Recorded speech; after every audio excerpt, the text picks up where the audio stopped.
esta noche la palabra de Dios, disfrutamos de la unción del Espíritu Santo, de ese momento tan especial que se genera, que nos permite quedarnos allí en la presencia de Dios para disfrutar sencillamente de su gracia, para disfrutar de su presencia. Vamos a abrir nuestras Biblias en la medida que cada uno pueda en el libro de Segunda de Reyes, el mismo capítulo 4. Vamos a comenzar a leer desde el verso 38 a los versículos 44, que es nuestro texto de cabecera para esta palabra.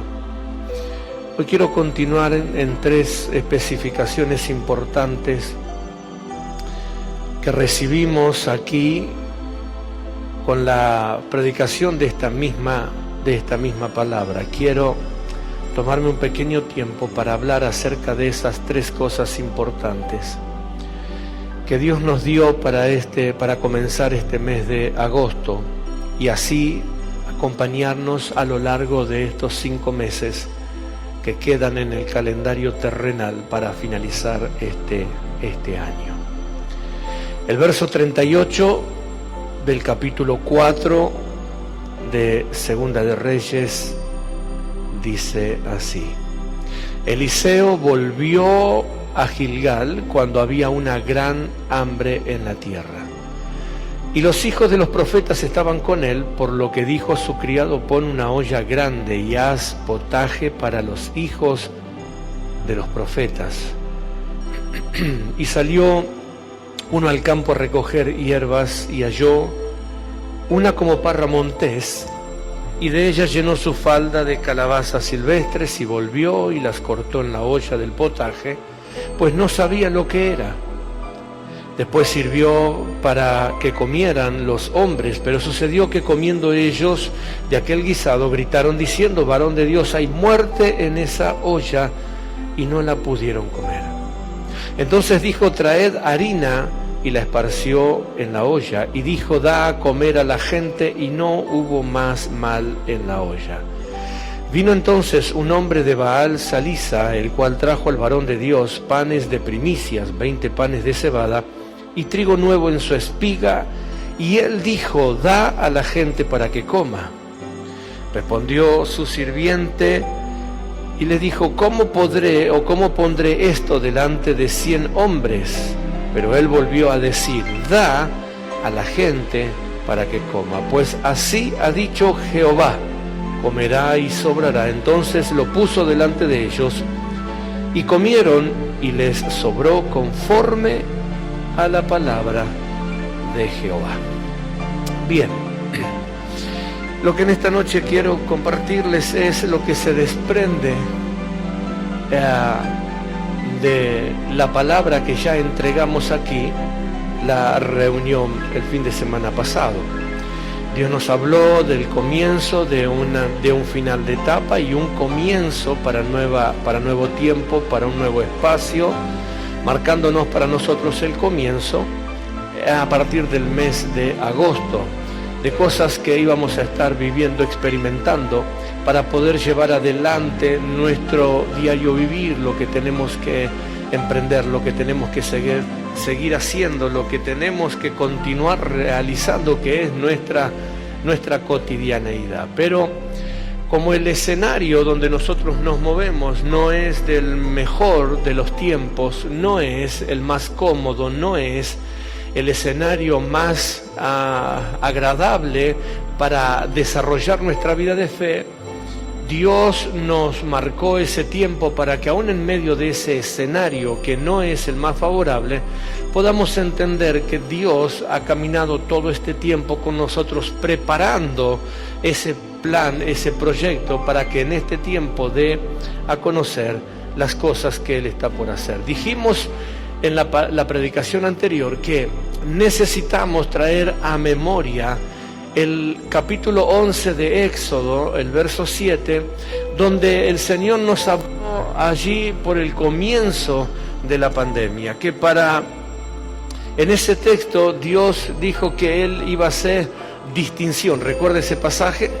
El Señor dijo: ni un perro moverá su lengua contra los hijos de Israel, para que sepan que yo hago distinción entre los hebreos y los egipcios. Entonces, este tiempo es el tiempo para que nosotros podamos de alguna manera organizar las ideas, organizar los pensamientos y entender que Dios tiene control sobre todo lo que va a estar aconteciendo. Comencé a leer el verso 38 porque hay una palabra clave, y es que Eliseo volvió a Gilgal cuando había una gran hambre sobre la tierra. Entonces yo le dije que el escenario terrenal no era de lo mejor. El clima estaba descontrolado, las sequías, hambre, escasez de recursos, gente malhumorada, un entorno poco alentador, ¿sí? El entorno de él en ese tiempo muy similar o tal vez más tenso el nuestro, de nuestros tiempos. Pero la palabra clave de esto es que él volvió a Gilgal en un tiempo de gran hambruna. Si usted hace un ejercicio en su casa y va a los capítulos primeros, por ejemplo, como el capítulo 2, capítulo 3, el mismo capítulo 4 y el capítulo 5 que le sigue a lo que estamos leyendo, va a ver que todo el escenario de el profeta era un escenario difícil por donde lo mirase. Difícil en lo económico, difícil en lo laboral, difícil aún en lo espiritual, porque luego va a encontrar, por ejemplo, en el capítulo 5, que tiene que intervenir en una sanación para que no haya una guerra de reyes. O sea que había un escenario que era muy complicado de manejar. El mal humor social no estaba nada controlado, había mucha fricción, había mucha aspereza, pero hay algo trascendental. Dice que en medio de eso él se volvió a Gilgal. ¿Por qué hacer una mención específica en Gilgal? Porque como ya lo hemos enseñado muchas veces, hay nombres que no son nombres para pasarlo por alto así como sí. Cada vez que la Biblia nos habla que el pueblo de Dios o los profetas fueron a Gilgal, Jericó, fueron al Jordán, son lugares específicos porque marcan etapas específicas. Y hay algo trascendental que pasa en Gilgal. Y cuando nosotros estudiamos estos lugares, vimos que en Gilgal, cuando Josué queda como sucesor de Moisés y traspasan las aguas y entran a la tierra prometida, hay una marcación específica en eso, y es que en Gilgal cesó el maná. El maná en ese momento era un sinónimo de gracia y de generosidad de Dios, un tiempo de misericordia, un tiempo de regalías de Dios. El maná era un sustento que Dios le daba al pueblo y el pueblo no tenía que hacer absolutamente nada por tenerlo. No sembraba, no limpiaba el campo, no plantaba semilla, no cosechaba el trigo, no se tenía que desvelar cuidando que sus enemigos no le sembraran cosas raras en sus campos. Ellos no hacían absolutamente nada de nada por ese maná, solamente tenían que salir a la puerta de sus tiendas todos los días por 40 años y recoger el maná que caía desde el cielo. Lo ingresaban a sus casas, lo disfrutaban, lo desayunaban, se alimentaban de eso. Durante 40 años el Señor cuidó de este pueblo que salió de Egipto de una forma trascendental. No gastaron durante 40 años en qué vestir, porque dice que la ropa no se envejeció en ellos. Imagínate, 40 años recibiendo el favor de Dios, de no tener que estar con ropa envejecida, sino que Dios hasta ese detalle tenía. Sus calzados no se deterioraban. Se cansaban del pan y criticaban, entonces Dios le daba codornices, le daba carne. Tenían calor y entonces Dios les enviaba una nube que hacía una especie de split, ¿verdad? Le refrigeraba el aire y ellos estaban tranquilos en medio del desierto. Llegaba la noche, se quejaban del frío y Dios se aparecía en una columna como en un torbellino, una columna de fuego que los alumbraba y los calentaba para que ellos no tuvieran el frío del desierto. No murieron de frío, no murieron de calor, no murieron por inanición, no murieron por falta de comida, hasta aún cuando se quejaron que tenían sed. Yo no sé si usted gastaría agua mineral para darle a sus animales, pero todo el pueblo de Israel, hasta las bestias, tomaban agua mineral, agua que Dios le hacía brotar de la peña. 40 años viviendo de esa manera. No sabían lo que eran sembrar, no sabían lo que eran plantar, no sabían lo que era arriar el ganado, no sabían, ellos no lo hacían porque en ese tiempo que ellos tenían que llegar a un lugar prometido, Dios suplía sus necesidades. Pero cuando ellos llegan a las puertas de la tierra prometida, se paran en Gilgal, y en Gilgal pasa algo. Y lo primero que pasa es que el maná se terminó. Basta de regalías, decía el que tenés a tu lado, se terminaron las regalías. El maná cesó. Y esa fue la primera muestra que ellos estaban entrando a una etapa totalmente distinta y diferente de la cual ellos habían estado. No solamente el maná cesó, sino que ahora tendrían una tierra donde ellos se tendrían que establecer. Esto implicaría que ahora ellos tendrían que manejar el ganado, ellos tendrían que cultivar la tierra, ellos tendrían que elaborar, hacerle las labores de los huertos para tener todo tipo de hortalizas que necesitaban.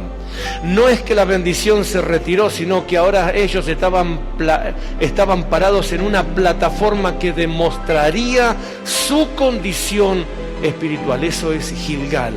Gilgal es la demostración de lo uno y de lo otro. Gilgal es la demostración de los que estuvieron preparados para poder seguir manifestando el poder de Dios, a pesar de que el tiempo de regalías se terminaron.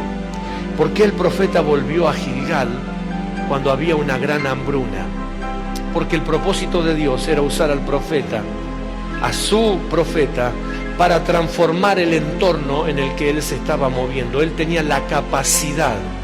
Haga este ejercicio, vaya a su casa y lea los versículos y capítulos anteriores, y usted va a encontrarse que todo lo que lo rodeaba a él estaba preparado para que él no pueda funcionar en el tiempo de Dios. Había conflictos bélicos, había guerra de reinos, había hambre, había sequía, y ese es un escenario que termina en críticas en Dios. Ese es un escenario como el que nos tocó vivir, que termina en críticas hacia la fe, que termina en críticas a la palabra, que termina en críticas hacia la unción, que termina en crítica hacia Dios mismo. Por eso dice que él volvió a Gilgal. Gilgal es una plataforma profética para transformar el entorno con el propósito de demostrar que Dios sigue acompañando la fe. Gilgal es una plataforma de cambio para que en los momentos difíciles, por eso menciona que vino a Gilgal cuando había gran hambre. ¿Por qué hacer estos detalles de Gilgal y de gran hambre? Porque cuando la Biblia habla de gran hambre, está hablando que las cosas se pusieron más feas de lo habitual. Cuando en la tierra hubo gran hambre, ¿sabe qué es lo que aconteció con los hebreos? Terminaron en Egipto, y por eso luego terminaron esclavos 400 años. Porque esa es la historia que hay que contar del por qué la esclavitud. O mejor dicho, si hubo un Moisés que liberó a un pueblo que estaba esclavo, no solamente el milagro es que Dios lo levantó a Moisés para libertar a un pueblo que estaba esclavo durante 400 años, sino preguntarse por qué un pueblo, escucha esto, ¿por qué un pueblo que tenía promesas como la que tenía Israel terminaron bajo el yugo de Faraón? Nadie que tenga promesas extraordinarias de parte de Dios puede terminar sus días bajo el yugo opresor del sistema. Es imposible. Israel y las 12 tribus que eran los 11 hermanos de José, tenían promesas extraordinarias. Dios era el Dios ¿de quién? De Abraham, de Isaac y de Jacob, con semejantes promesas de parte de Dios, de grandeza, de cosas extraordinarias, de multiplicación. ¿Se acuerdan las promesas de Abraham? Si puedes contar las estrellas, entonces podrás contar tu descendencia. Si puedes contar la arena del mar, entonces podrás contar tu descendencia. Nadie podrá hacer frente. Te extenderás a derecha, a izquierda. Te multiplicaré en gran manera. Había unas promesas extraordinarias. Luego vino Isaac. Y luego acontecieron las promesas. Y todas esas cosas se fueron manifestando y se fueron desarrollando. Pero la verdad es que gente con semejante lista de promesas terminó en Egipto oprimida. Y la pregunta es ¿por qué? Porque hubo un tiempo de gran hambre en la tierra como no hubo nunca jamás. En ese tiempo de gran hambre en la tierra, Faraón tuvo un sueño. En ese sueño él veía 7 vacas gordas y 7 vacas flacas. ¿Se acuerdan ese pasaje?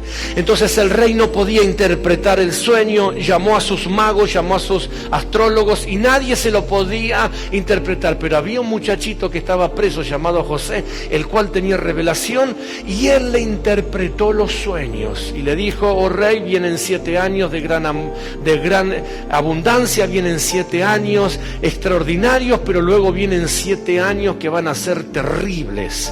Entonces en esos 7 años de abundancia te vas a tener que preparar para que en los 7 años de gran desastre tengas recursos y puedas alimentar a tu país. Ok, listo, se terminó la revelación. Pero por el otro lado estaban los hermanos de José y estaba el pueblo de Israel, que también estaban en un entorno natural. Y también los alcanzó la sequía, y también los alcanzó el hambre, y también los alcanzó la necesidad cotidiana. Como pasa hoy. Por estar en el Señor, por estar en la iglesia, no estamos exentos de todos los conflictos económicos, laborales, que acontecen a diario. Por más que estemos en el Señor, no podemos controlar la inflación, no podemos controlar la suba de precio, no podemos controlar los negociados tan desastrosos que hacen los que están en el poder, en el gobierno. Nos acontecen las mismas cosas que les acontecen a todos, con la diferencia es que podemos y tenemos la posibilidad de no terminar como terminan todos, que es ahí donde Dios nos habla acerca de Gilgal.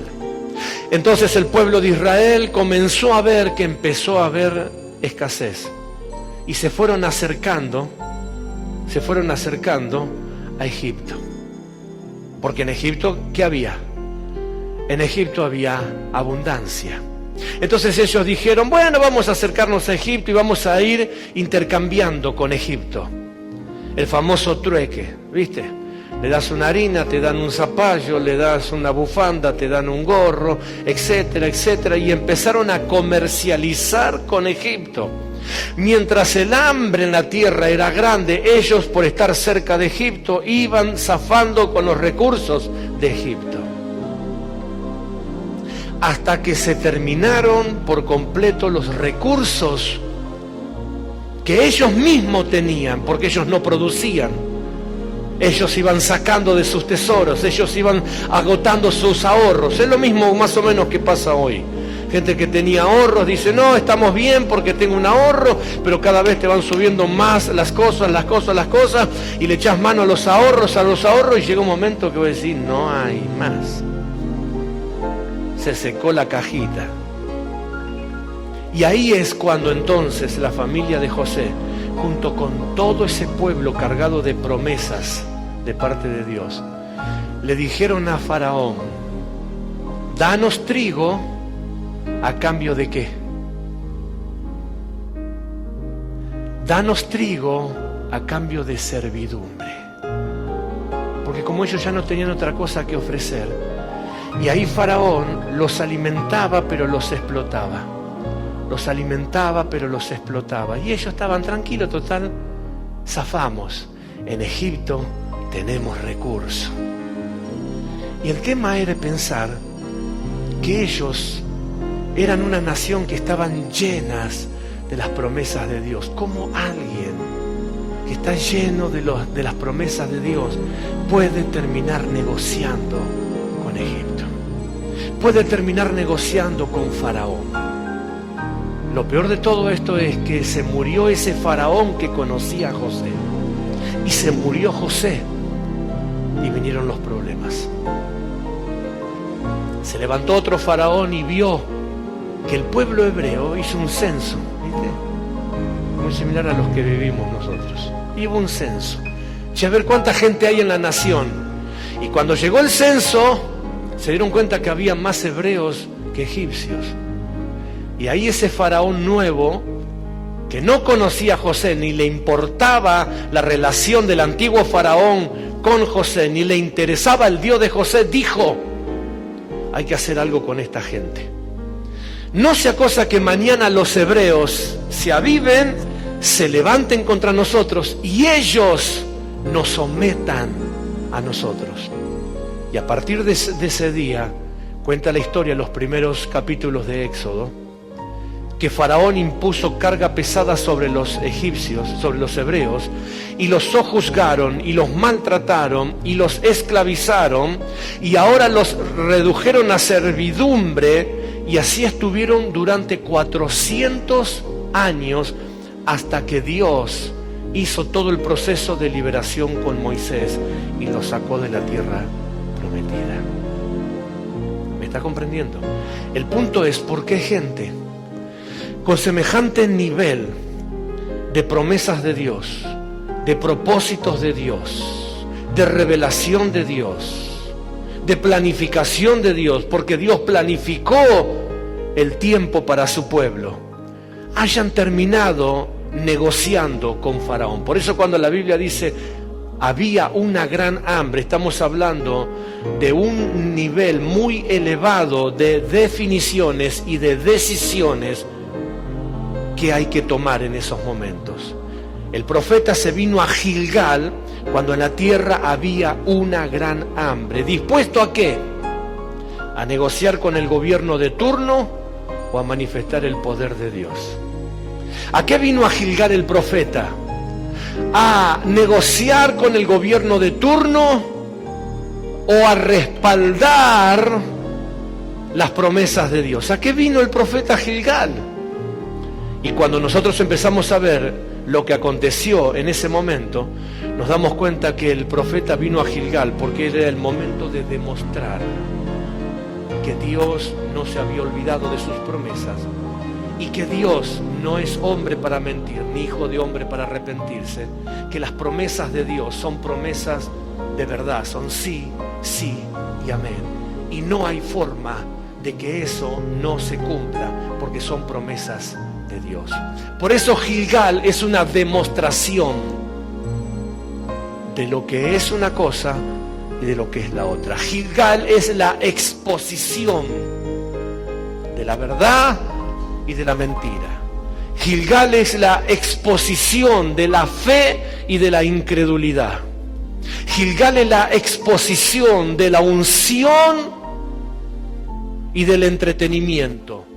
Gilgal es la demostración de niveles espirituales o terrenales, como siempre lo hablamos. Hay momentos cruciales donde nosotros tenemos que demostrar de qué estamos hechos y si le hemos creído a Dios, que Dios cumplirá sus propósitos en cada uno de nosotros. Entonces Eliseo volvió a Gilgal cuando había una gran hambruna. Él en ese entorno hace tres cosas importantes que yo quiero desarrollar en esta noche. Una es dar seguridad sobre una comida que no destruye, una comida que no mata. El verso 41 dice que después que le anuncian de que hay veneno en la comida por negligencia, porque la comida estaba envenenada por falta de atención por falta de ocupación, por no prestar atención en lo que se estaba haciendo, él dijo: traed harina. Y la esparció en la olla y luego dijo: da a comer a la gente. La pregunta acá es: ¿será que esa harina era milagrosa?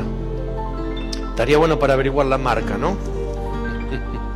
¿Será que ese trigo era especial o simplemente la harina era un instrumento? ¿O simplemente la harina era un ejemplo? ¿Simplemente la harina era una figura de lo que Dios podía hacer? ¿Por qué era necesario dar la ilustración de la harina? Porque la harina es un elemento que se llega a la harina después de un proceso. Hay un refrán que dice que antes de ser pan para otros hay que aprender a hacer harina. Y aprender a hacer harina significa saber ser semilla, saber ser plantado, saber morir. Jesús dijo cuando hablaba de Él mismo: si el grano de trigo no cae a tierra y muere, no puede dar fruto. Eso representa la harina, una semilla que murió y que resucitó. Y habla, el grano de trigo habla de la muerte de muchas cuestiones personales para que después podamos hacer alimento para otro. Si no, posiblemente seamos ese potaje, ¿verdad? Que tiene la intención de alimentar, pero que posiblemente esté envenenando en lugar de alimentar.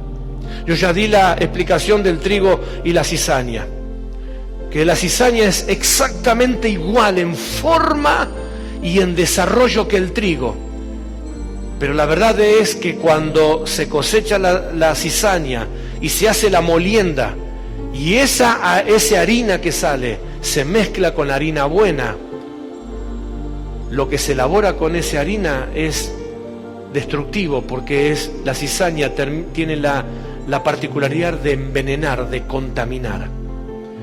El grano de trigo representa procesos.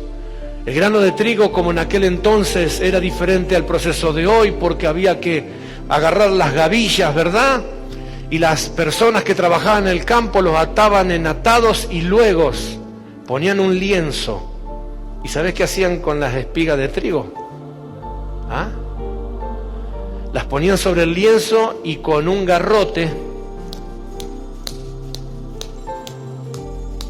y le daban para separar la espiga, para que se separe el trigo, para que quede el pelecho. Luego agarraban ellos ese lienzo y lo empezaban a tirar para arriba, el aventador.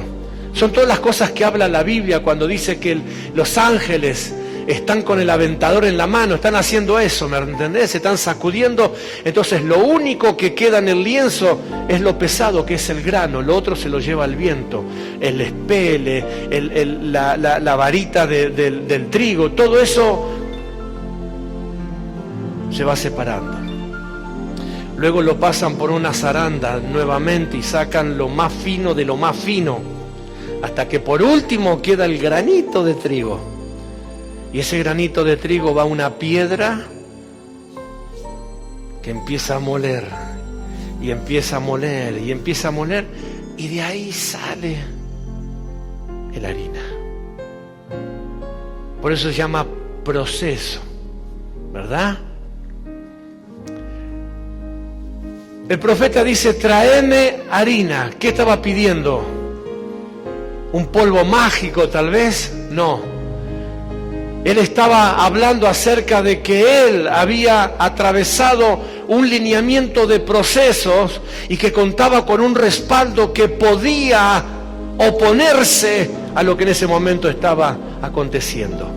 No era la harina, sino era el proceso que él había pasado para poder revertir situaciones como la que estaba viviendo. Él estaba equipado, él había aprendido, él había atravesado momentos como los del grano de trigo, momentos donde tal vez fue apaleado, momentos donde tal vez tuvo que morir para nacer en esa espiga, momentos en donde fue pasado por la piedra, molido, ¿viste? Cuando habla de Jesús, varón experimentado en dolores.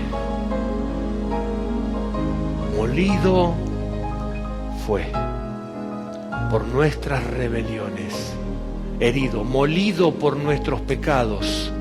Cuando Jesús habla en la Santa Cena, ¿qué es lo que Él toma, rompe y lo comparte a sus discípulos? Pan. ¿Y qué les dice? Tomad, comed, esto es mi cuerpo, que por muchos es partido.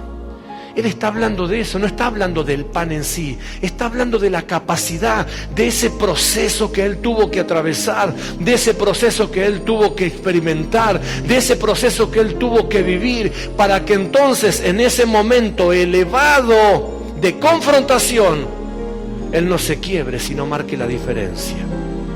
Por eso Gilgal representa una plataforma que va a demostrar que hay gente que fue preparada, que se diseñó para marcar las diferencias en momentos como los que vivió el profeta, de gran tensión en la tierra, que son los tiempos que a nosotros nos tocó vivir desde hace 2 años a la fecha y anteriormente también.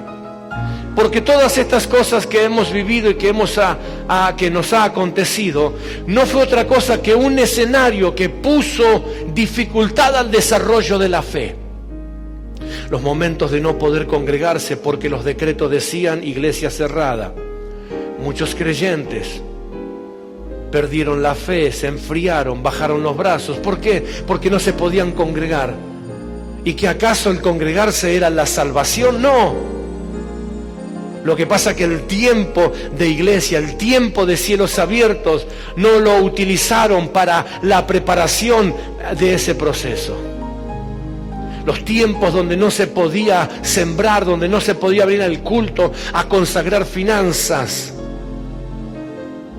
Hubo gente que mantenía su altar encendido en su casa, oraba, consagraba finanzas y cuando podía la traía al altar. Pero hubo gente que dijo, no hay culto, no hay ofrenda, no hay que diezmar, no hay que ofrendar. Y entraron en escasez financiera, pérdidas laborales, porque lo que no se consagra, ¿qué pasa? Se pierde. Se pierde. Gilgal representa la demostración de cómo me preparé. Había una gran hambre, sin embargo el profeta dijo, tráeme un poco de harina. Había una gran hambre, había enfermedad en la olla, había veneno en la comida, había una catástrofe que lo rodeaba en todas las áreas de su vida, pero él dijo, esto se sale con proceso, esto se revierte con procesos, esto se transforma con procesos, esto se sana con procesos. ¿Me está escuchando, verdad? Entonces lo importante de esto es entender que Dios nos ha dado una comida que no mata. Esa comida que no mata era la dirección para pasar los procesos, para estar equipado. Cuando hablamos de la instalación del gobierno apostólico en el libro de Efesios, ¿qué dice? Él mismo constituyó ¿qué? A unos apóstoles, profetas, maestros, evangelistas y pastores. ¿Para qué? El fin de equiparlos para toda buena obra, para que todos lleguen al conocimiento de Dios, a la estatura del varón perfecto. ¿Qué es eso? Procesos, equipamiento, instrucción, capacitación, recursos, para que luego se pueda parar en su plataforma profética y poder accionar a favor de su entorno, a favor de sus recursos. Gilgal era una plataforma para demostrar transformación de los recursos que te rodean. Gilgal era la etapa de cambiar el entorno.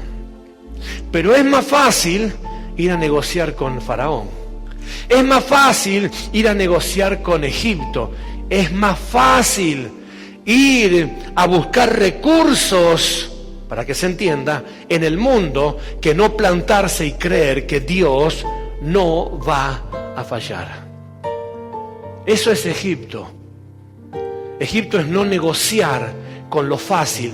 Egipto es salir adelante con los procesos. Egipto, o mejor dicho, Gilgal, es salir adelante con los recursos que Dios te dio.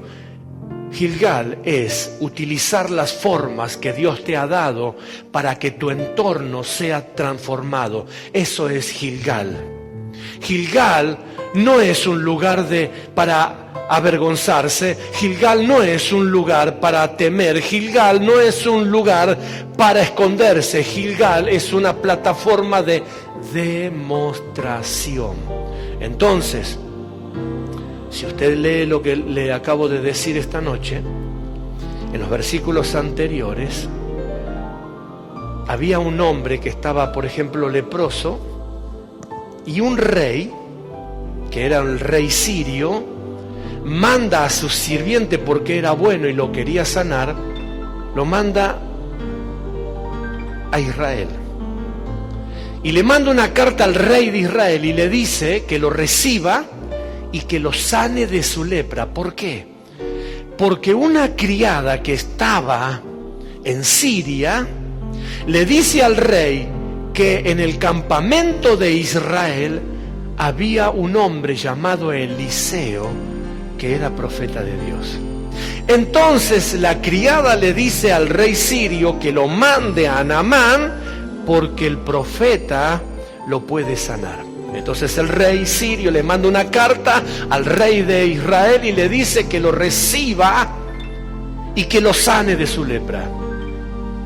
El rey de Israel, cuando usted lo lea, se va a acordar de esto, se atemoriza y dice, reúne a su consejo de guerra y dice, miren ahora cómo el rey de Siria busca guerra contra mí. ¿Acaso soy yo Dios que lo puedo sanar, le puedo dar vida o le puedo quitar vida? Entonces interviene alguien que está parado en Gilgal, en la plataforma profética. Interviene y le dice, no es para guerra, ni es para conflicto entre países. De cierto, recíbalo y envíemelo, porque ciertamente toda la tierra sabrá que hay Dios en Israel. Y de ahí se desprende la historia que todo el mundo ya conoce, del que se tiene que ir a meter en el agua y todo, pero la historia previa es mejor aún. Y así se sana el sirio, ¿verdad? Porque había un hombre determinado, parado en una plataforma profética, a marcar la diferencia y a demostrar que los procesos por los cuales él pasó no fueron en vano. Era el momento de demostrar que Dios iba a hacer la diferencia. Pero vuelvo a decir lo mismo. Parece ser muchas veces que es más fácil hacer negocios con Egipto que pararse en Gilgal. Otro ejemplo de estas cosas que estoy hablando es por qué lo importante de este tiempo, del mes de agosto en adelante. Porque no fue en vano pasar lo que tuvimos que pasar, las fricciones y las presiones sociales que tuvimos que atravesar. Dios fue clarito con el concilio en primer lugar y después lo dimos a conocer para que más hermanos o el que quisiera creer en esa palabra lo tomara. Que vendrían momentos difíciles, nunca dijimos que iba a ser fácil, nunca dijimos que la cosa iba a ser suave, dijimos que venía para largo y dijimos que iba a ser duro. Pero Dios nos ayudó a equiparnos. Por eso vino la palabra, por eso vino la instrucción, por eso vino el adelantamiento de las cosas que ahora ya estamos viendo y que algunos se sorprenden y dicen, no, viste, al final salió que esto era así. Claro, pero ya tiene como 2 años de tardanza eso. Claro que se está dando a conocer y claro que se está mostrando todas las cosas. Pero la verdad de esto es que el Señor nos ha traído todo este proceso para pararnos en Gilgal, porque es la plataforma de demostrar de que ha comenzado el tiempo para echar a andar los recursos de los procesos para cambiar el entorno, porque el entorno que nos rodea va de mal en peor. Pero hay que entender que Dios nos dio el equipamiento para hacer que donde nos movamos ese entorno se tenga que ajustar a las formas de Dios, para que haya recursos favorables a la forma de Dios y no a la forma de los egipcios. Cuando a este hombre le avisaron que había muerte, él pidió harina. Dijo, de esto no se sale sino con procesos. Los que no utilizaron el tiempo de Dios en Gilgal van a quedar expuestos, porque la única forma de levantarse de tiempos como los que vivió el profeta y como los que vivimos nosotros en este tiempo son con procesos. No hay otra forma de continuar, no hay otra forma de seguir caminando, no hay otra forma de continuar en un tiempo de bendición si no es haber sido equipado con procesos. ¿Se acuerdan esas predicaciones cuando dijimos que llegaría el momento donde el Señor iba a estar esperándonos con un encendedor, con un magiclí, y que nosotros vendríamos a lo mejor con todas nuestras montañas de obras así, y el Señor iba a poner el encendedor abajo? ¿Y qué iba a hacer? Iba a probar, y dijimos que ese tiempo iba a venir porque iba a tener que poner de manifiesto las obras de cada uno, lo que habíamos hecho, correcto o incorrecto. Y todas esas cosas fueron simplemente anuncios para que nosotros en tiempo estemos preparados y estemos equipados. Lo segundo que este hombre hizo es tener una primicia que se multiplica. Luego de mostrar que de los conflictos se salen con procesos, le trajeron a él, verso 42, panes de primicias, 20 panes de cebada y trigo nuevo en su espiga. Y él dijo, da a la gente para que coma.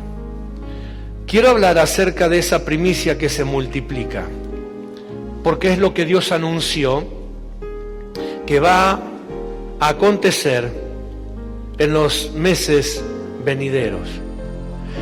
¿Por qué llama la atención y por qué es notorio hablar de esa primicia, el tipo de primicia que le trajeron al varón de Dios, que es representante de Dios? Le trajeron, dentro de todas las cosas, un trigo nuevo en su espiga. ¿Qué significa el trigo nuevo en su espiga? El trigo nuevo en su espiga representa un trigo que no estuvo manipulado, que nadie lo tocó. Es un trigo que nadie especuló. Para que usted me entienda, el trigo cuando está listo para la cosecha, ¿verdad? Es un trigo que ya está tratado, un trigo que fue revisado, un trigo que se desarrolló, un trigo que se secó, un trigo que fue cortado, o sea que pasaron manos, lo cortaron, luego de cortarlo lo ataron, luego lo tiraron en el campo, luego lo levantaron, luego lo llevaron, luego lo trajeron. Representa procesos. Pero cuando le trajeron la primicia a Dios, le trajeron un trigo que nadie había manipulado. Le trajeron una primicia que estaba por fuera de todas las especulaciones y los manoseos terrenales habidos y por haber. Cuando le trajeron a Dios esa primicia, fue la primicia libre de todo tipo de manejo terrenal. Una primicia que nadie había tocado, una primicia que nadie había manipulado, una primicia que tiene un secreto. Y mire qué extraordinario que es. Todo lo que se siembra, ¿qué?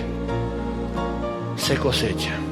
Y se cosecha en calidad y multiplicado. Por eso cuando nosotros enseñamos la forma de ofrendar y de sembrar, que Dios la enseñó, no es nuestra.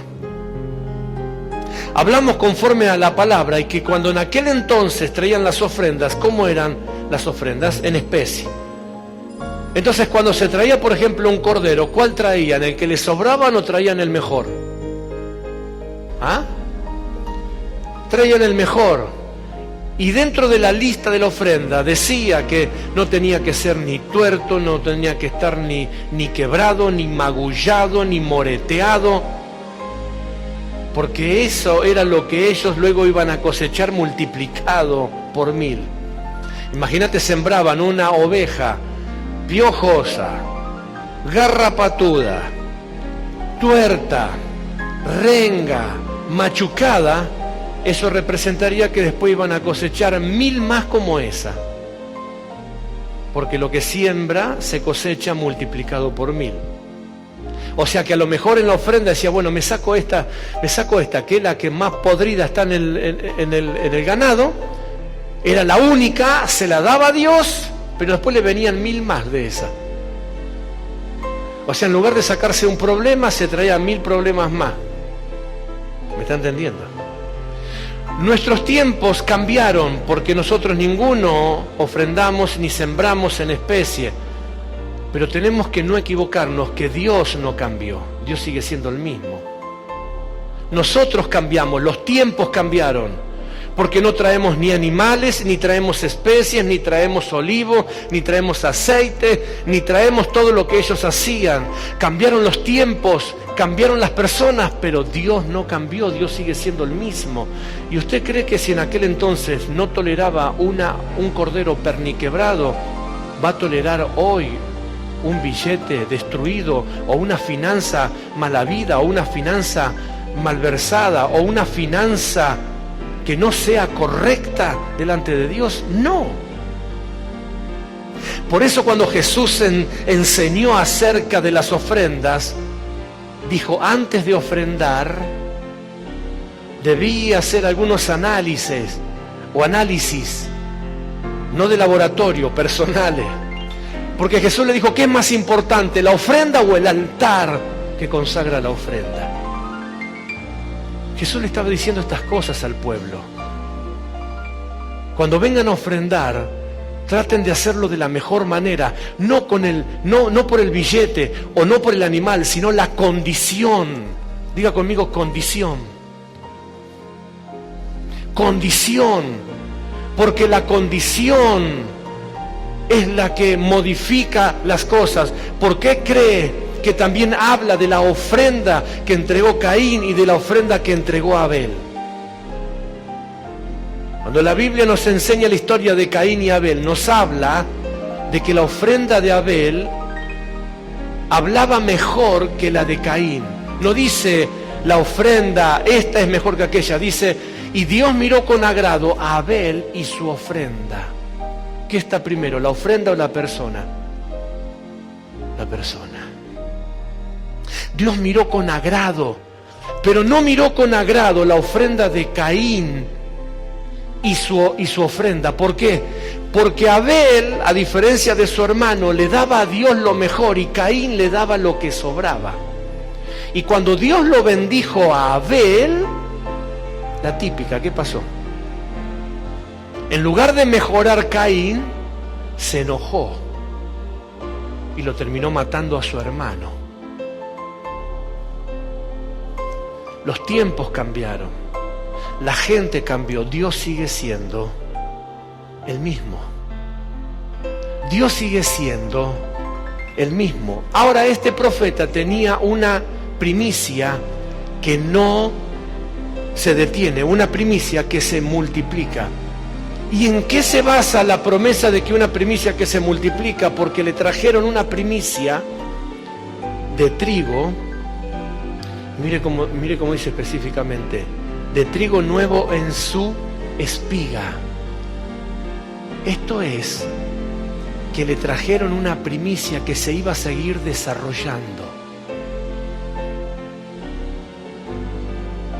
Lo digo de nuevo, una primicia que se iba a seguir desarrollando.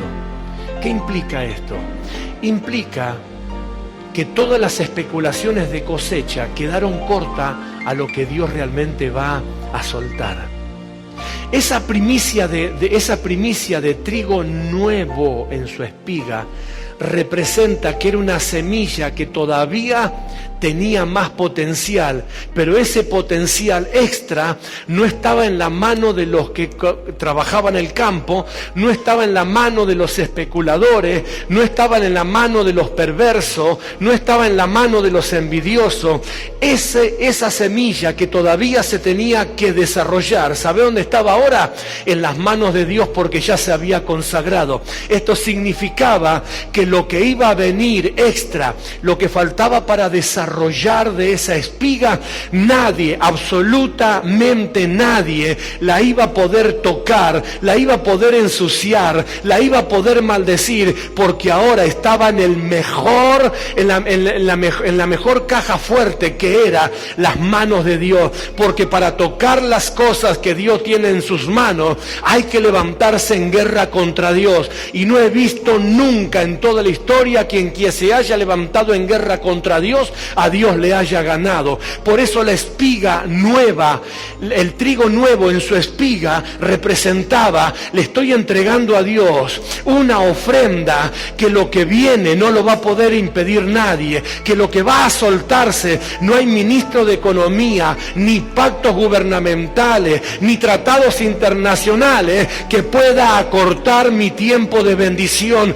Lo que esta primicia representaba era que si hasta acá nos hicieron la vida imposible económicamente, lo que viene no lo puede detener nadie, no lo puede parar nadie. Nadie, por más que desvaloricen el dinero cuantas veces ellos quieran, no importa absolutamente nada, porque lo que se va a desarrollar no está en el campo, no está en la tierra, lo que se va a desarrollar está en las manos de Dios. El mejor campo de todos es el campo de Dios, es el campo de la fe, donde Dios controla la semilla. Aleluya. Bendito sea el nombre de Jesús. Decir al que tenés a tu lado, esa extra, vamos a decirle, esa extra solo sabe cuánto va a ser Dios. Esa extra solo sabe cuánto va a ser Dios, porque todo el mundo está especulando con las cifras, con la economía. Por eso hubo tanto desbarajuste que Guzmán, que Batuque, que el otro, que ahora pusieron aquel. Todo el mundo tiene una forma de tratar de controlar algo de la gente. A la iglesia la hicieron pasar por momentos que por esa causa muchas congregaciones dejaron de existir. Porque en muchas congregaciones no pudieron continuar o sostenerse con sus alquileres y todos los demás. Muchos cristianos perdieron sus fuentes laborales. Muchos negocios, muchas empresas quebraron.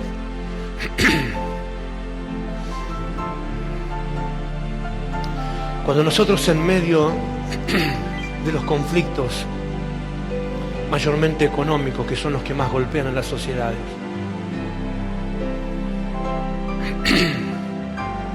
le seguimos invitando y enseñando a la iglesia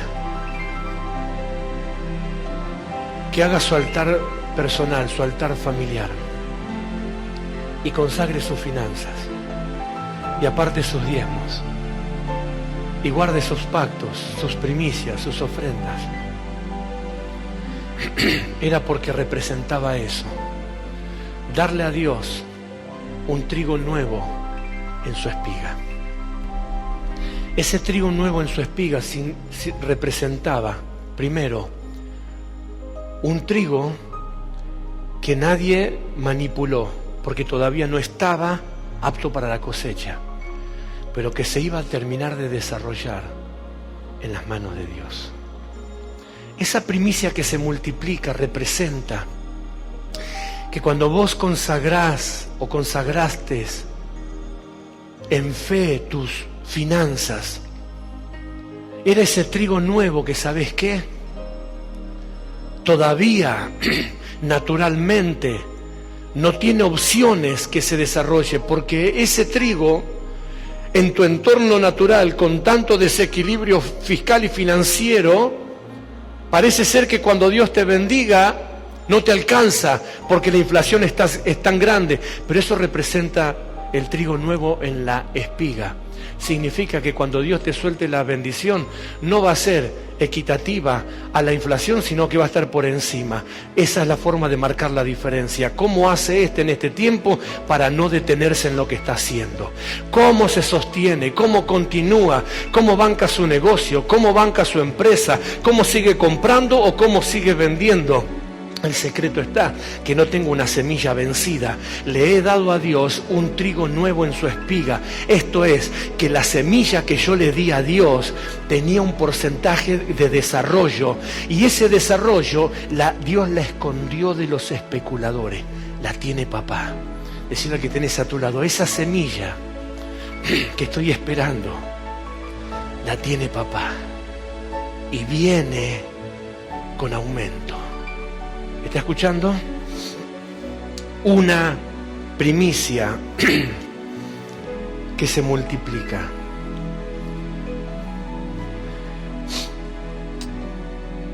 Ajá. ¿Cuánto vale esto? ¿Cuánto vale esto? ¿De qué valor es esto?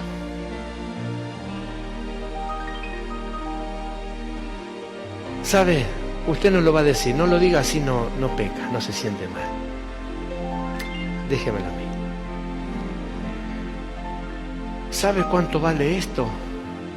Para algunos, nada. Absolutamente nada. Es una estupidez. Es una pavada. Es una liturgia, es una religión.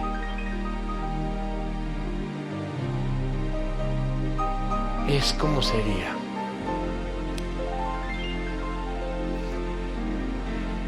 Parecemos loritos. Porque como no sé qué imagen darle, tengo que decirlo así. ¿Acaso no puedo orar yo como quiera? ¿Dios no me escucha igual? Claro, para eso tenés tu casa. Orá como quiera en tu casa. Porque esto es representativo de algo. ¿Lo entendió alguna vez? De tantas que lo hemos orado y pasado a leer. ¿Y por qué el hermano, y lo dije muchas veces, y la hermana o el obrero, quien sea que haya pasado a consagrar sus finanzas, ha tenido que atravesar momentos que parecían que lo estaban defenestrando porque estaba leyendo esto? Algunos ni le prestan artículo, otros miran el techo. El otro se acuerdan de otra cosa, el otro que... Pero como ahora hay tiempo, ya termino con esto, ahora hay tiempo, escuche. Dios, consagramos a ti. ¿A quién? A Dios. ¿Viste que no tiene nada que ver con la iglesia ni conmigo? Consagramos a Dios. Primicias en fe. Consagramos a Dios, consagramos a ti primicias en fe.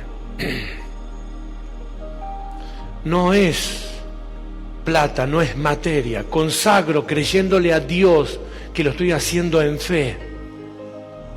Porque la fe es lo que sustenta luego las obras. Sin fe o sin obras, la fe es muerta. Entonces podemos creer que Dios prospera, pero la forma de creerle a Dios que Dios prospera es demostrándole a Dios que yo estoy convencido que Él recibe una primicia que se va a multiplicar. Cuando yo digo consagro estas primicias en fe, estoy librándome de una batalla que muchos hacen innecesariamente. Porque cuando le consagro a Dios mis primicias, que es representativo de lo que yo soy, mi semana, estudio, mes o emprendimientos, trabajo, lo que fuese, la cotidianeidad, ya no las tengo yo, no están en mis manos, porque al consagrarla cambian de dueño. ¿Me está entendiendo? Al consagrarlas pasan a las manos de Dios. Es Dios ahora el que se encarga de lo que tiene que hacer, porque Él ha recibido las primicias que yo le traje. Por eso cuando la gente le llevaba las primicias a Dios, le estaba llevando las hectáreas de campo que ellos tenían, les estaba llevando los corrales que ellos tenían, les estaba llevando la familia que ellos tenían, porque la primicia es lo primero de una totalidad. Por eso tenía que ser lo mejor, en la mejor condición. Podía ser el mejor becerro, el mejor ganado, el mejor toro, el mejor cordero, pero si su corazón estaba lleno de soberbia, estaba lleno de envidia y de contienda, entonces esa ofrenda era rechazada, esa primicia era rechazada. Consagramos a ti primicias en fe. ¿Cómo lo determina tu palabra? ¿Quién determina las primicias? No es una normativa del concilio en este caso, es una normativa de Dios. Si las primicias son santas, lo es la masa restante, o sea, todo lo que te queda. Y santa significa apartada para. Eso es santo. Si las primicias son santas, o sea, si vos apartaste la primicia para Dios, todo lo demás también cuenta con el favor de Dios. ¿Entendés que esta es una guerra de fe? Procesos para que luego, parado en una plataforma profética como Gilgal, vos puedas echar manos a esos recursos y Dios comience a manifestar lo que dijo en Éxodo 11:7, para que se note que yo, dijo Dios, hago diferencia entre lo uno y lo otro.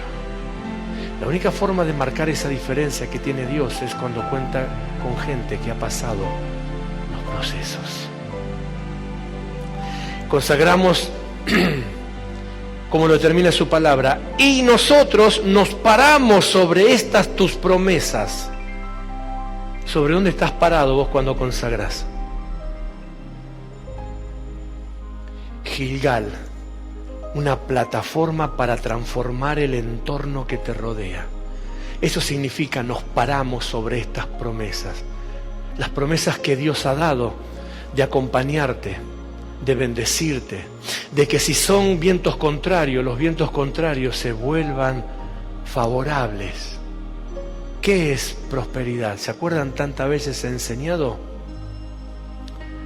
Curso favorable en todas las cosas, éxito feliz en todo lo que emprendes y bienestar económico.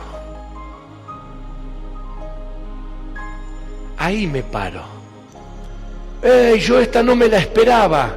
Claro, pero como las primicias son santas, ¿qué viene ahora? Dios agarra y revierte el viento, y el viento que te empujaba para atrás recibe orden que dé la vuelta y te empuje para adelante.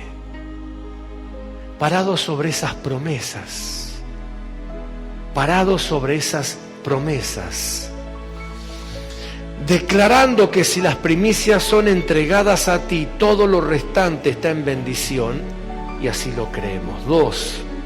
Para esta semana que comenzamos, declaramos cielos abiertos. No importa lo que se mueva por arriba, no importa lo que se mueva por abajo. Nosotros entregamos una primicia que va por arriba de los cielos. ¿Entiende? Usted sabe que entre el trono de Dios y la tierra hay varios cielos. Y en uno de esos cielos, ¿qué opera? Huestes espirituales de maldad. ¿En dónde? En las regiones celestes. Esos son los que trabajan para impedir que la bendición de Dios lleguen a tu vida y para que tus oraciones lleguen al trono de Dios. Ellos trabajan ahí, interceptando. Por eso cuando Daniel está orando, la bendición de Dios ya había salido, pero se demoró 21 días porque el príncipe de Persia luchó con el mensajero de Dios en las regiones celestes. Y luego tuvo que venir otro ángel más fuerte, vencerlo a ese demonio y llegar hasta donde estaba Daniel. 21 días.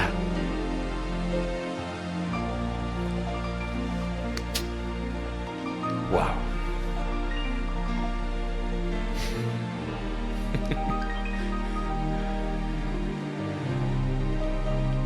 Vuelvo a preguntar, todavía no terminé, pero con lo que fuimos hablando, ¿cuánto vale esto? Decime si vale o no vale la diferencia. Decime si no vale el resultado.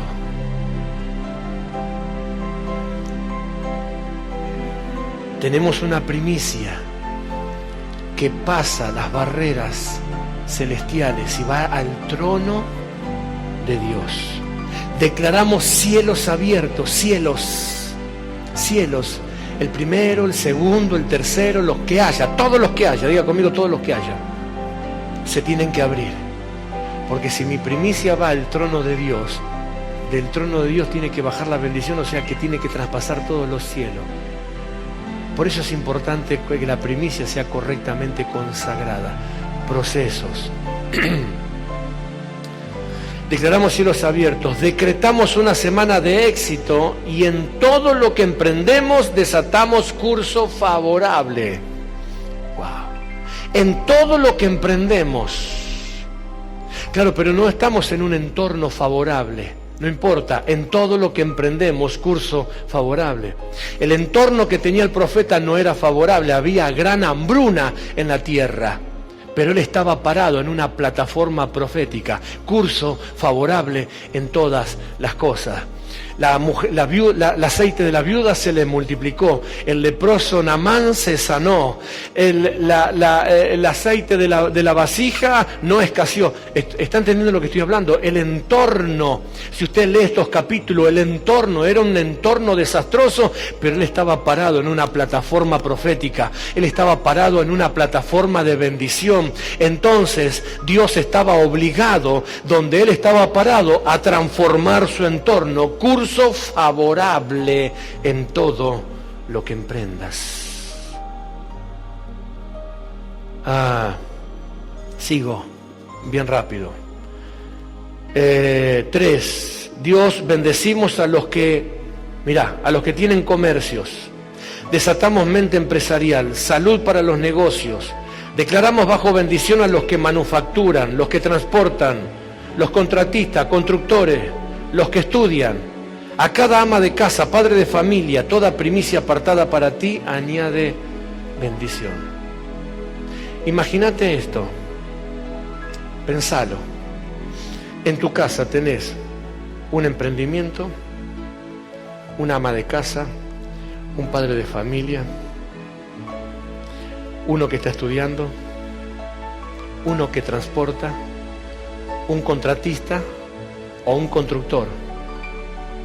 Puede pasar todo esto en una casa. Y lo que estamos diciendo es que sobre todo esto, Dios añade ¿qué?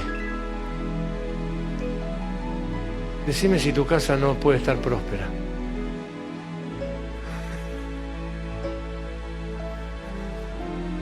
Porque el que estudia está bendecido. Porque el que pica pared está bendecido. Porque el que transporta está bendecido. El que manufactura está bendecido, el que estudia está bendecido, la ama de casa está bendecida, el padre de familia está bendecido. ¿Cuánto empieza a valer esto?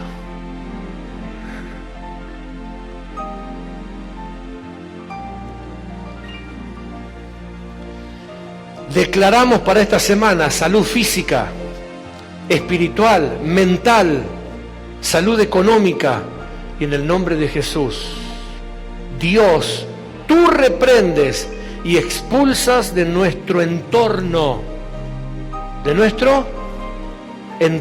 todo tipo de miseria, pobreza, escasez. ¿Qué significa esto? Tú reprendes. ¿Por qué Dios reprende? Porque yo consagré. Y si yo consagré, ¿de quién es la pelea? ¿Mía o de Dios? Entonces el diablo, o quien diablo sea, quiere hacer algo para hacerte retroceder, para trabar, para que no funcione tu proyecto, para que no funcione tu negocio, para que tu finanza se seque. Está arruinado de arranque nomás, porque no pelea contra vos, porque tu finanza no está en tus manos, o al consagrarla la tiraste para arriba y se las diste al Señor. Entonces todo tipo de pelea tiene que ver con Él. Yo solamente administro lo que Él me manda. El grano de trigo nuevo en la espiga. Eso significa que lo que todavía se tiene que desarrollar, Dios lo está custodiando. No lo pueden tocar, no lo pueden saquear. ¿Sabes qué le pasó a Israel cuando se rebelaba y se enojaba contra Dios? Sembraba y cosechaba, pero dice la Biblia que ellos escondían el trigo en el lagar para que no se lo saquen. Y si usted sabe o no, rápido, el trigo va al granero y las uvas, para hacer el mosto, al lagar, donde se pisaban las uvas y se sacaba el mosto. Pero como ellos eran re vivos, decían que no necesitaban del favor de Dios, porque ellos eran capaces, eran hábiles, agarraban el trigo y la cosecha, y en lugar de meterlo al granero, porque eran tan vivos, para que los enemigos no vayan a buscárselo, los metían en el lagar, como diciendo, ¿viste cómo los embromamos? ¿Viste? Yo no necesito de nada, yo soy vivo. Pero dice que venían los madianitas igualmente y le saqueaban el lagar, le saqueaban los animales, le saqueaban el ganado, hasta que ellos entendían que la única forma de poder conservar lo que ellos tenían es yendo a la presencia de Dios, pasando los procesos y consagrarle al Señor lo que ellos tenían. Entonces venían los enemigos y Dios los defendía. Venían las sequías y Dios mandaba las lluvias de arriba y le hacía florecer los campos. Venían las pestes a la tierra y los animales se embichaban y se apestaban, pero los de ellos estaban fuertes y vigorosos. ¿Por qué? Porque contaban con el favor de Dios. Mirá si no era tan trascendente que había uno de estos hombres que en un momento dado trabajó por una de sus esposas. Entonces su suegro le dijo, ok, te vas a ir de mi lado con mi hija cuando tengas cierta cantidad de ganado. ¿Y qué hizo este hombre? Le sacó los mejores machos del ganado para que sus ovejas no se reprodujeran y se reprodujeran, no sea buena la especie, para hacerlo práctico. Pero como este varón era un varón de Dios, ¿sabe qué hizo? Agarró una vara de almendro y a una le hizo rayas y a otra le hizo lunarcitos.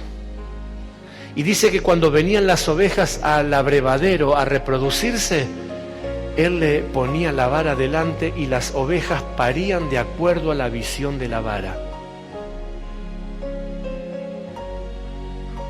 Esto implica que no importa las estrategias de los demás para impedir que crezcas, lo importante es que vos te multiplicás, lo importante es que vos tenés recursos de acuerdo a la visión que tengas y a la unción que te acompañe. Me cerraron todos los caminos, yo no sé qué hacer. Prepárate una vara. Dibujate una vara, espiga nueva de trigo en las manos de Dios. Eso es No importa que te encierren los pasos, no importa que te encierren los caminos, no importa inclusive que te retengan lo que te corresponde. Dios ha determinado, parado en una plataforma profética, es hacer que tu entorno se acomode para que te vaya bien. Estos últimos 5 meses del año Dios lo marcó para demostrarte que una vez pasados los procesos, una vez terminado ese tiempo, cuando en la tierra se vuelve desfavorable para que puedas progresar, Dios acomoda tu entorno. Dios está obligado a que tu entorno se mueva a tu favor, porque en este tiempo la única forma de marcar la diferencia es estar parado sobre un nivel profético que tiene cumplimiento imparable de parte de Dios.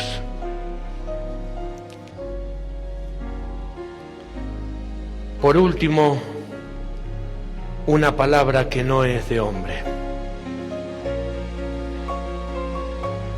Entonces dice que comieron conforme a la palabra de Jehová. Entonces lo más trascendental de este tiempo es saber que no hemos seguido un mensaje terrenal, un mensaje humano o humanista. No hemos seguido la idea de una persona terrenal. Yo debo serle franco como siempre. Sé que la forma convencional de iglesia no es como todas las demás. Sé que hay una forma de orar, sé que hay una forma de hablar, sé que hay una forma de predicar, y lo he dicho abiertamente 1000 veces. Este no es un lugar para decir lo que a cada uno se le ocurre decir. Este es un lugar para hablar, para decir, para mencionar, para enumerar, para proclamar, para compartir las cosas que salieron de la boca de Dios, porque llega un tiempo que lo que va a marcar la diferencia es la palabra que salió de la boca de Dios, no hay otra. A las palabras que no son de Dios se las lleva el viento. Jesús lo dijo. El cielo y la tierra, ¿qué? Pasará, pero mi palabra permanecerá para siempre. Entonces, ¿de qué sirve darle un discurso bonito para que aplauda, alegre, se vaya contento, si cuando vienen las tormentas, los vientos fuertes, se fueron las palabras? Se fue el mensaje. Y algunos lo han tomado así, livianamente.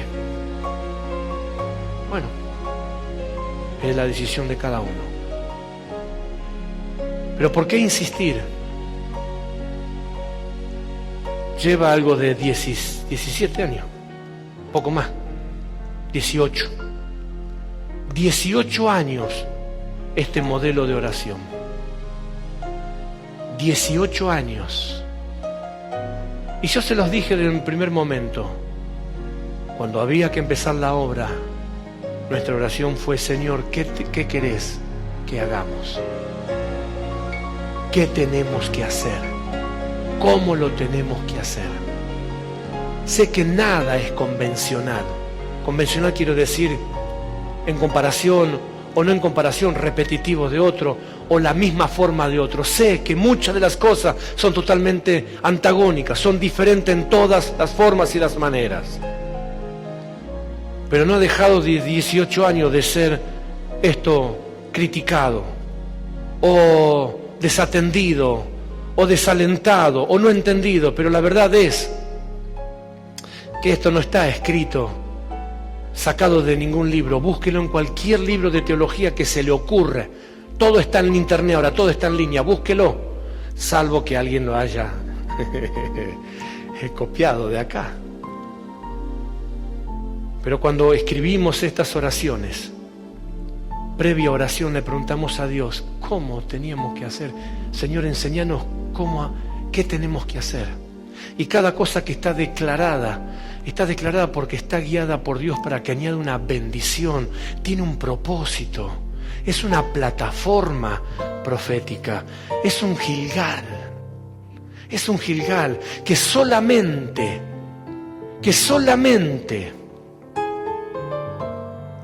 expone lo uno de lo otro.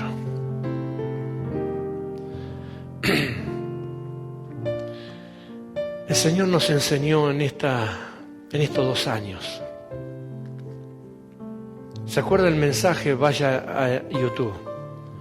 Hay egipcio entre los hebreos, ¿se acuerda? ¿Por qué? ¿Por qué? Ok. Mal interpretado esto, es crítica hacia alguien, persecución hacia alguien, pero dentro del contexto de Dios es simple. Cuando todos salieron de Egipto, no salieron solo hebreos. Vaya a buscar esa prédica. Están todos los versículos bíblicos. ¿Quién salió con los hebreos? ¿Se acuerda la predicación? Gente de todo tipo, o sea, tipo de todo tipo. O todo tipo de gente. Y con los hebreos salieron también, ¿qué? Egipcios. Y se acuerda que estaba la Pascua y estaba esa ceremonia, y que Dios nos habló que el que quisiera participar de los beneficios de Dios tenía que circuncidarse y convertirse, o sea, tenía que dejar de ser egipcio y tenía que convertirse en hebreo. Bueno, espiritualmente hablando tenía que abandonar toda su humanidad, su forma, su manera, su costumbre, sus gustos, sus caprichos, etcétera, etcétera, etcétera, y alinearse, porque ellos salían de un sitio para poder entrar a un plano profético que era cumplimiento de las promesas de Dios. Entonces, como en el desierto también había nacido una generación nueva que tampoco estaban circuncidadas, todos, hebreos y no hebreos, tuvieron que circuncidarse. La circuncisión era una forma de conversión, lo que para nosotros es aceptar a Cristo en el corazón, bautizarnos y vivir una nueva vida, renunciar a la vida pasada, etcétera, etcétera, etcétera. Pero la verdad es que de Egipto salieron toda clase de personas y salieron hebreos. Y cuando llegaron a Gilgal, ¿qué fue lo que pasó? El maná cesó. ¿Por qué cesó el maná? Porque mientras el maná caía, comían hebreos y egipcios por igual. Pero cuando se terminó el maná, se empezaba a marcar la diferencia entre los hebreos y los egipcios, porque era la forma de demostrar si estaban creyendo y estaban sostenidos en las promesas de Dios o en las promesas de Ramsés. ¿Me está entendiendo? Cuando se terminó la gracia, cuando se terminó el sol para todos, cuando se terminó ese momento de que no había distinción, ni el que se esforzaba, ni el que no se esforzaba, del que consagraba como no se consagraba, porque total la unción fluía y había milagros y bendiciones para todos. Entonces estaba todo tapadito, todo igual, eran todos lo mismo hasta que llegaron a Gilgal. Y en Gilgal se empezó a manifestar. Por eso cada vez que había un examen, una prueba, los primeros que se quejaban eran los egipcios, porque no estaban preparados para soportar esos procesos. No tenemos agua, volvámonos a Egipto. No tenemos carne, volvámonos a Egipto. Moisés no baja del monte, asignemos otro líder, volvámonos a Egipto. Eso se demostró en Gilgal. Gilgal es un entorno donde pone a uno y a otro de manifiesto.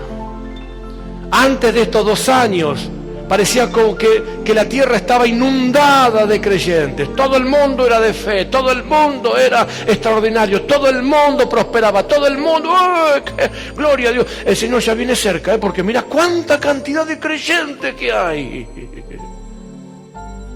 Pero cuando empezamos a vivir estos últimos 2 años, y yo no sé, porque al final, porque esto, y cada vez la fila se empezó a hacer más cortita.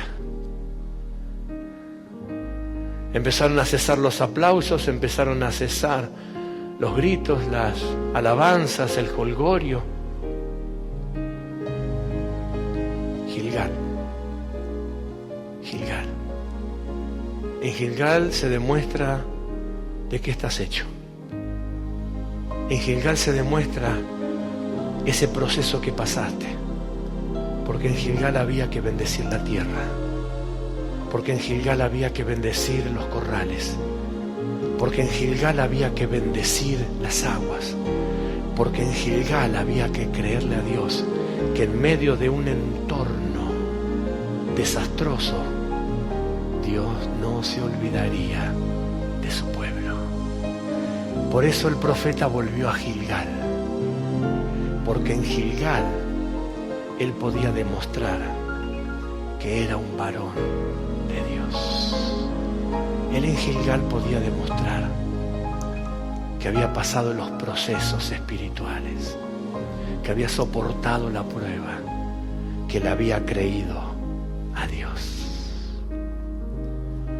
Una comida que no mata, una primicia que se multiplica y una palabra que no es de hombre. Eso te para en Gilgal para en este tiempo tener curso favorable en tus asuntos, en tus cosas. Vamos a ponernos de pie, por favor. Aleluya.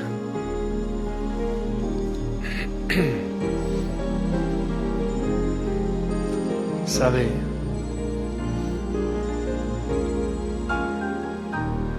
Dice el Salmo 40, verso 4. Bienaventurado el que puso en Jehová su confianza y no mira a los soberbios ni a los que se desvían tras la mentira. Verso 5.